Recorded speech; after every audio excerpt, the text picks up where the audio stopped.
ಏನಮ್ಮ ಕಾಫಿ ಇಷ್ಟೊಂದು ಸಿಹಿಯಾಗಿದೆ? ಇಲ್ಲ, ನೀನ್ ಹೆಂಡತಿ ನಂಗೆ ಶುಗರ್ ಕಾಯಿಲೆ ಬರ್ಲಿ ಅಂತ ಪ್ರೀತಿಯಿಂದ ಮಾಡ್ಕೊಟ್ಟಿರೋದು. ಏನೇ ಇದು ಕಾಫಿ ಇಷ್ಟೊಂದು ಸಿಹಿಯಾಗಿದೆ? ಮಿಸ್ ಆಗಿ ಸ್ವಲ್ಪ ಸಕ್ಕರೆ ಜಾಸ್ತಿ ಆಯ್ತು ಅಷ್ಟೇ. ಹೋಗ್ಲಿ ಬಿಡು.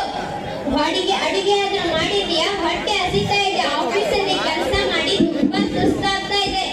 ಇಲ್ಲ ರೀ, ಇನ್ನೂ ಅಡ್ಗೆ ಆಗಿಲ್ಲ. ನಿಮ್ಮಮ್ಮ ನಿನ್ನ ಅಕ್ಕಿ ಹಾಸ್ಬಿಡೋದೇ ಮುಗ್ದಿಲ್ಲ.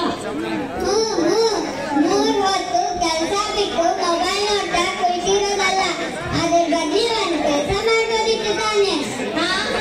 ನೀವು 3 ಹೊತ್ತು ಸೀರಿಯಲ್ ಕೂರೋದು ಸೀರಿಯಸ್ ಆಗಿ ಕೆಲಸ ಮಾಡ್ಕೊಂಡು ನಾನೇನಾದ್ರೂ ಕ್ಲಾಸ್ ಮಾಡಿದ್ರೆ ಕಲ್ಲಿದೆ ಕಡ್ಡಿದೆ ಅಂತ ಗೊತ್ತಾಗ್ತೀರಾ? ದೇವರು ಒಂದ್ ಕಣ್ಣಲ್ಲ ಅಂತ 2 ಕಣ್ಣು ಕೊಟ್ಟಿದ್ದಾನೆ. ಸರಿಯಾಗಿ ನೋಡ್ಕೊಳಕ್ಕಾಗಲ್ವಾ? ಅದೇ ತರ ನಿಮ್ಮ 32 ಹಾಲು ಕೊಟ್ಟಿಲ್ವಾ? ಕಟ್ಕೊಂಡು ತಿನ್ನೋಕ್ಕಾಗಲ್ವಾ?